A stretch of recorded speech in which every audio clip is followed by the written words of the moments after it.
ఆపేసి ఓడిపోయిన వాడు ఉన్నాడు గాని ప్రయత్నిస్తూ ఓడిపోయిన వాడు లేడు. మన జీవితంలో కొన్ని తప్పులేమో కావాలనే చేస్తే మరికొన్ని తప్పులేమో అనుకోకుండా చేస్తాం. కావాలని చేసిన తప్పులు గుణపాఠం నేర్పిస్తే అనుకోకుండా చేసిన తప్పులు జీవిత పాఠాలు నేర్పిస్తాయి. ఆకులు తిన్న మేకలు కొండలు ఎక్కుతున్నాయి, మేకలు తిన్న మనుషులు మంచమెక్కుతున్నారు.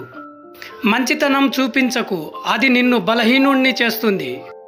పరిస్థితుల నుంచి తప్పించుకోవడం కాదు, పరిష్కారాలను ఛేదించడం వీరుడి లక్షణం. బ్రతుకులో మార్పు కావాలి అంటే ఆలోచనల్లో మార్పు మొదలవ్వాలి.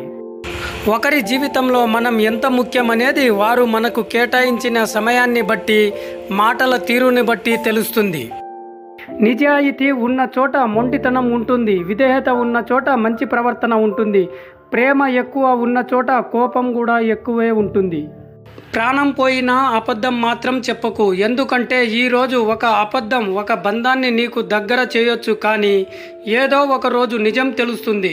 అప్పుడు నువ్వు ఆడిన నీ అబద్ధమే నీకు దగ్గరైన బంధాన్ని శాశ్వతంగా దూరం చేసేస్తుంది.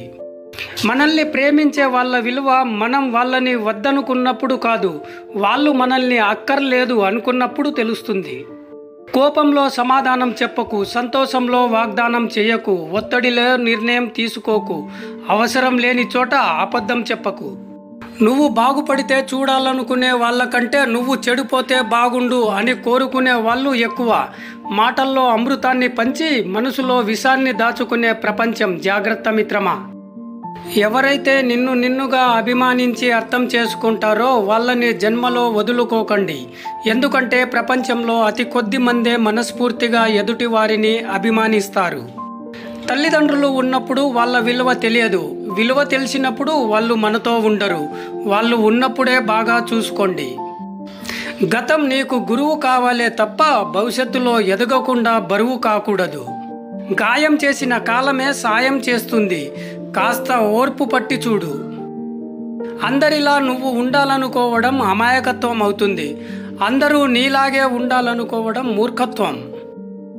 డబ్బును చూసి దగ్గరికొచ్చే బంధువులు, అందం ఆస్తులు చూసి పుట్టే ప్రేమ, అవసరాల కోసం ఏర్పడే స్నేహం మిగిల్చేది ఒంటరితనాన్నే.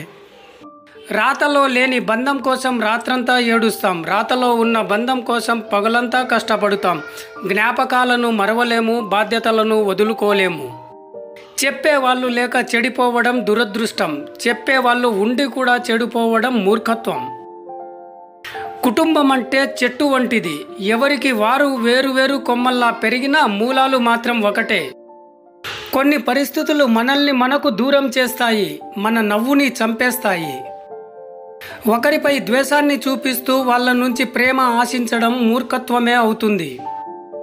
వ్యక్తిత్వాన్ని వదులుకొని మరీ బంధాలను నిలబెట్టుకోవాల్సిన అవసరం లేదు. మనల్ని మనలా ఇష్టపడిన వాళ్ళు మనతోనే ఉంటారు, నచ్చని వాళ్ళు ఎప్పటికైనా వెళ్ళిపోతారు. ఎదుటి వ్యక్తి మాట్లాడడం లేదని నువ్వు మాట్లాడడం మానేయకు, ఎందుకంటే మారింది ఎదుటి వ్యక్తే కానీ నువ్వు కాదు కదా. అదే మంచి లక్షణం, మనిషి లక్షణం కూడా. వీలైనంతగా ఇప్పుడు కష్టపడు, లేకపోతే రేపు పేదవాడిలా బ్రతకడానికి సిద్ధపడు. టాలెంట్ ఉన్నవాడు ఓడిపోవచ్చు, తెలివైన వాడు ఓడిపోవచ్చు, కానీ గెలుపు కోసం రగిలిపోయే వాడిని ఏదీ ఆపలేదు. ఒంటరితనం నేర్పించిన గుణపాఠాలు, ఓటమి నేర్పించిన అనుభవాలు ఏదో ఒక రోజు నీ ఔన్నత్యానికి పునాదులు అవుతాయి. నిరాశపడకు, అన్ని రోజులు నీవి కావు. నీది కాని రోజు నువ్వు చూయించే నిబంధతే నిన్ను రేపటికి పరిచయం చేస్తుంది. అందాక పోరాడుతూనే ఉండాలి. బ్రతకడం కష్టమైన ఆట, భయపెడుతూనే ఉంటుంది. పట్టుదల వీడకు, పరిస్థితులని అదే చక్కబెడుతుంది. ఈ లోకంలో అతిపెద్ద ద్రోహం ఏంటో తెలుసా? ఒకరిపై అబద్ధపు ప్రేమను చూపించి అదే నిజమైన ప్రేమ అని నమ్మించి మోసం చేయడమే. కొన్ని బంధాలు అంతే, మనల్ని చాలా ప్రేమించినట్లు అనిపిస్తుంది, కానీ వారికి కావలసిన వాళ్ళు దొరికినప్పుడు మనల్ని వదిలి వెళ్ళిపోతారు. గుర్తుపెట్టుకో మిత్రమా, సలహాలు ఊరికే రావు, వీలైతే ఒక లైక్ ఖర్చు చేయొచ్చు కదా. Please subscribe our YouTube channel and thank you for watching video.